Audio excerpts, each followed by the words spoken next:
Alam nyo to, sa pulpasan yung pagkabata, yung formation ninyo, pakinggan nyo ang Diyos.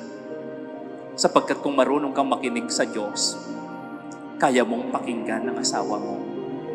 It must be a learning relationship. Hindi mo masasabing mahal mo yung isang tao kung alam mo yung dahilan. Mamahalin mo yung tao kahit walang dahilan.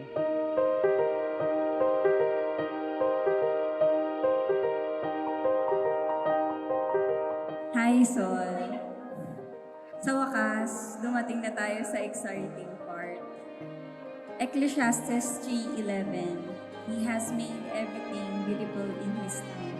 Perfect timing talaga na ito na yung araw na binigay sa amin ni Lord para mag-isang dibdib.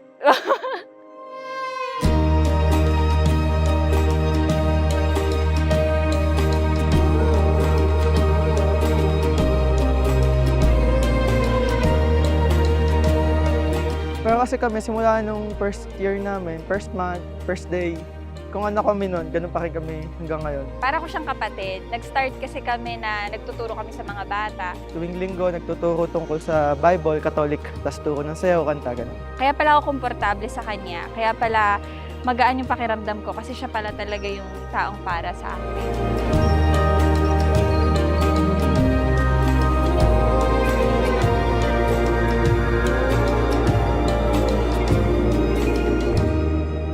This is it after 15 years.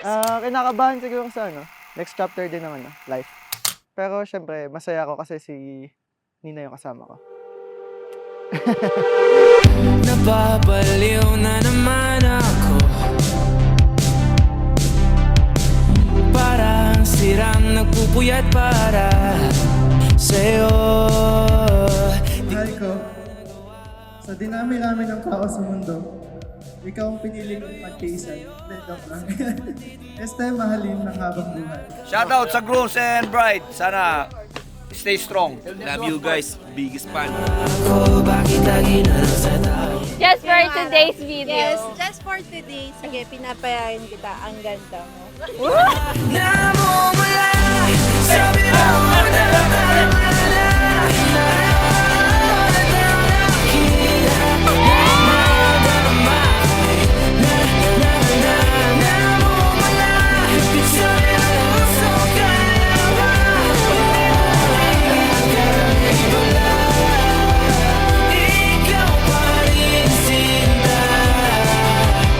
Hacienda Martinez!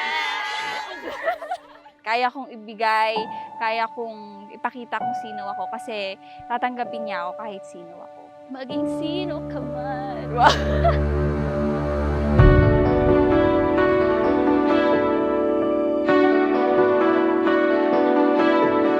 Sinong mag-aakala na tayo yung magkakatuluyan? Ang tunay niyan, ako ang tunay na maswerte sa relasyon na to. Kung hindi mo ko inantay at pinursu, hindi tayo darating sa puntong haharap tayo sabay sa altar. Matagal pero worth it kasi nagsimula ako siya sabihan na gusto ko siya first year, high school, ganun, second year. Tapos hanggang fourth year college, hinihintay ko siya.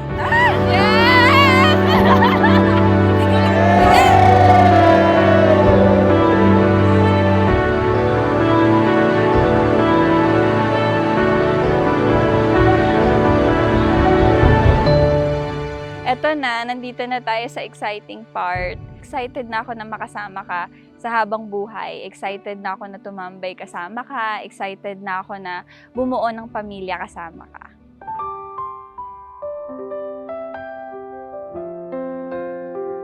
Naglalakad, pilit na pinapabagal, tinatahak ang daan sa walang hanggan. Nakahanda ako sa aking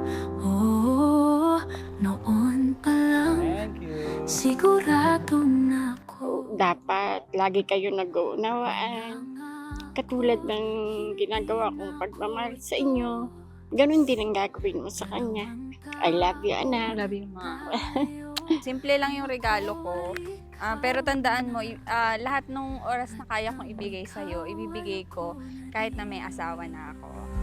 Naglalakad, pilit na pinapabagal, ngunit ang puso ko kanina pa nandyan, nakahanda sa iyong Tunay talagang mabuti ang Diyos. Salamat dahil hindi ka sumuko. Salamat dahil tinipad mo ang pangako mong papakasalan ako. Nagbabagal,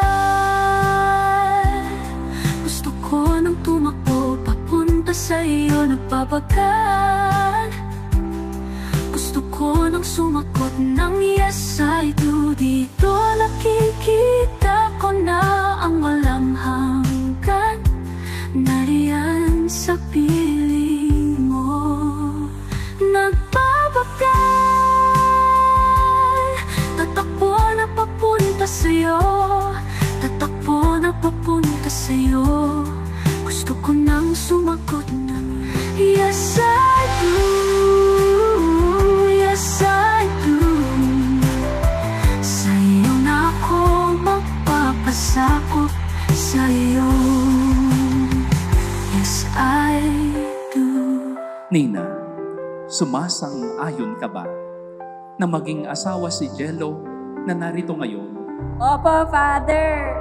Pinapangako kong ikaw ang magiging una't huling laman ng isip ko araw-araw.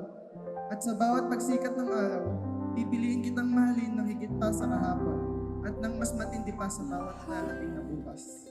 Alam kong hindi magiging madali at masaya araw-araw, pero pinapangako ko magiging mabuting asawa at ina ako sa magiging anak natin. Mahal na mahal kita, asawa ko. Mahal, di ba sapat mahal? Kung sino pala yung unang nagsabi sa akin na gusto niya ako, siya rin pala yung mapapangasawa ko. Kasi parang, una't huling pag-ibig ko. Parang gano'n. Mahal, ika'y una at huli sa buhay ko.